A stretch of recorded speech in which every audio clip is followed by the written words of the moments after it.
Malaking faktor ang manakanakang brownout kung kaya't nagre-resulta ito ng maraming tubig na lumalabas sa mga gripo ng water consumer sa ilang barangay sa Magsaysay at San Jose Occidental, Mindoro. Ito ang isa sa naging paliwanag ni Engineer Benedict Joseph Santiago, branch manager ng Prime Water Infrastructure Corporation na.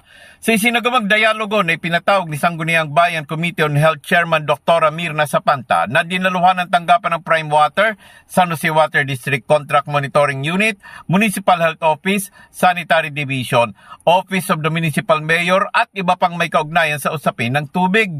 Binusisi naman ang komite kung bakit lumalabas ang maruming tubig na ayon kay Prime Water Branch Manager Engineer Santiago na nasasabay umano sa kanilang ginagawang flushing ang manakanakang brownout dahil ang biglang pagpatay ng kanilang mga makina ay nakapagdudulot ng pagkabalam dito. Ayon sa San Jose Water District Contract Monitoring Unit na kaya hindi makagalaw ng gusto ang Prime Water dahil bigo ito na maibigay ang 100% na financial fund na dapat gamitin sa loob ng unang 5 taong kontrata nito.